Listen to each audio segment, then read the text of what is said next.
My dear brothers and sisters, today the church celebrates the feast of Epiphany, or in Greek, Epiphany, which means appearance. And this feast was originally celebrated, or is celebrated on the 6th, that is yesterday. And we celebrate it as the feast of the three kings, or the Magi, three wise men, we say. The Epiphany, what does it do? It commemorates the principal self-revelation to the Gentiles, the Magi, the wise men who came from the East. This Magi, or the wise men, as the scriptures mention, they came from the East. Probably they were from Persia or Mesopotamia, and they were interested in stars. They were learned men who were learning stars, and they saw this star. As they were studying, they saw this star, and they are not Jews, but they might be familiar with certain these legends of Jews that a king would be born who would be a savior to them. And we see that these Magi come and search for this king when they see the star. My dear brothers and sisters, God calls each and every one of us, like this Magi. God uses the things which we are familiar with to call. And this we see here, the Magi, the wise men who have been studying the stars, God uses a star to call them. And they come in search for this beautiful king, for this King who will be the savior of the world. They come to search for him. My dear brothers and sisters, Jesus, or God, uses the things which we are always part in our lives. For example, even if we see in the scriptures, the disciples of Jesus are mostly fishermen, and Jesus uses their own occupation to get them, to call them. For example, the catch of the fish. The big catch of the fish is an indication to each of the disciples that they have got a new calling. And in a similar way, in today's feast, we see God called these wise men to search for the king, to search for his son, who will be a savior to the world, to each one of them. And today, since the Gentiles, not Jews, it is a commemoration we are doing for them, for those that it shows that God is not only for certain people, but for each and every one, the whole world. My dear friends, what is important to see here is, the Magi are learned people. They did not use their rational, or they did not think like scientists. No, they only thought God called them, and they just responded to that call, and they came searching for Jesus. My dear brothers and sisters, in our lives also, God comes in many ways, using our own things. He comes and visits us, but at times, many times, we are also caught up with our own things, and we try to make decisions for our own selves. At times, when we want to take some major decisions, we don't give room for God. We don't allow God to enter our lives. But like this Magi, let us also reflect on our lives.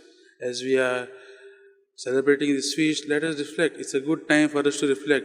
Are we allowing God to enter our hearts? Are we allowing God to enter our lives? Just like these wise men who allowed God to lead them. Many times we are also caught up with a lot of things, and we forget God. But today's feast is a reminder for each and every one of us that we need to allow God to work in our lives. In the gospel, in the scripture today, we heard about three different types of people. And those three different types of people are, first is, we see Herod. Herod is not he's not from the line of David. He was a king of Palestine who was who was installed by the Romans, and he was pleasing them by collecting their taxes, and at the same time he was also pleasing the Jews by building them a new temple and all.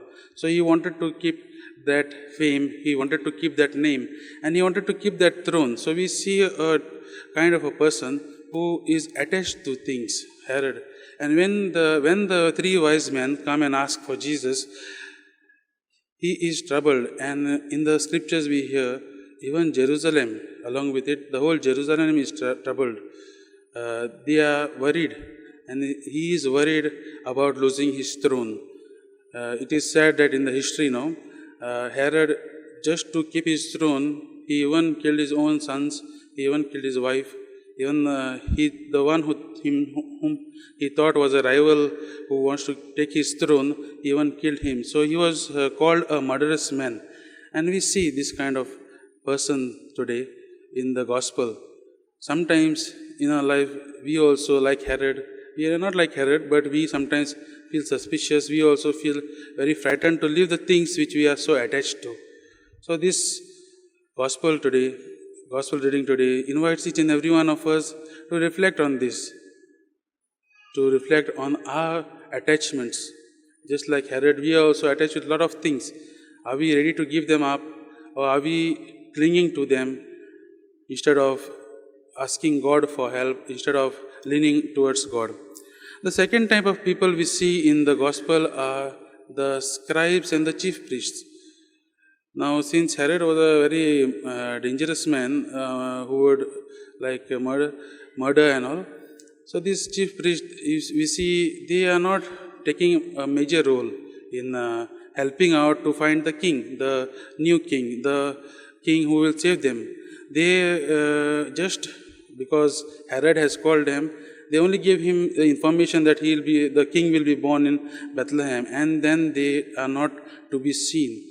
At the same time, it makes us realize, sometimes we also do the same thing. When someone is in need, when someone is in search of something, instead of helping, we just do our part and move away. We don't go little more than that. We don't do more to help that person in need. So in the same way, we see these chief priests and the scribes who don't help. They just give information because they may be worried about their personal life, their only rituals, and what to do in the temple and all. So they were caught with that. And this makes us realize also that we need to reflect on our lives also, that we too sometimes get caught up with our own works, and then we forget to help each other who are in need. And the third type we see are the Magi's, and whose feast we are celebrating today. They are the learned people. They learn the stars. But one good thing, as I said before, they listen to God. Being learned, they could have used their imagination, they could have used their reasoning to say, why this star and all. But they know that this star means something. This star, in their studies, they have come to know that this star means there is something great which is going to happen, and that is Jesus Christ who will come to save them. So they are in search of this. And once they find Jesus, they empty their whole self. And we see these three gifts which they give: the gold, frankincense, and myrrh. Gold, which the ancient people and now also thought that the gold was the king of metals. And it shows that their pure love for Jesus, their pure love for this king. Gold is a sign where they give their full self to Jesus. Frankincense in the ancient times, they used to use for worship. Even now, frankincense or incense we use for worship. Even at home we use incense to incense our house before the rosary, or at home we do that. Even in the church we see. And you see, they worshipped Jesus when through this gift of incense, they knew that it is God. So frankincense shows the divinity of our Lord Jesus Christ. And we have myrrh, which the myrrh which was used to prepare the dead before the burial.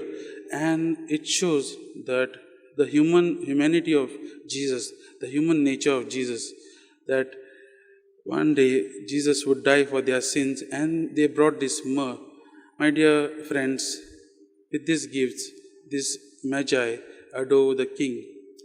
What do we learn from this feast today? The three things which we can learn are, firstly, we need to search just like the magi who searched for Jesus, who searched for the king who would be born. God puts things in our heart that, okay, I am coming, and He is there. But sometimes we, instead of searching for Jesus, we are caught up with a lot of other things. We are caught up with our own needs and desires. Secondly is to submit. Once they met Jesus, they submitted to Jesus by bringing these three gifts. And thirdly is to see. These magi, although they are learned people, they saw something different in the star. This was a sign which God had given them. And my dear friends, God gives us signs through different things in our lives. Sometimes, instead of seeing, we just criticize, we just do our own things. God doesn't want us to see with our physical eyes, but to see with the sight of the heart from deep within. So let us ask for this grace to be people who accept Jesus in our lives, to be people who would seek God in every circumstance, to be people who submit to the will of God. With this, let us be a prayer. Let this be the prayer for today. As we sit in prayer for today, let us pray for all these intentions. Let us pray for this grace that we be the people which God wants us to be.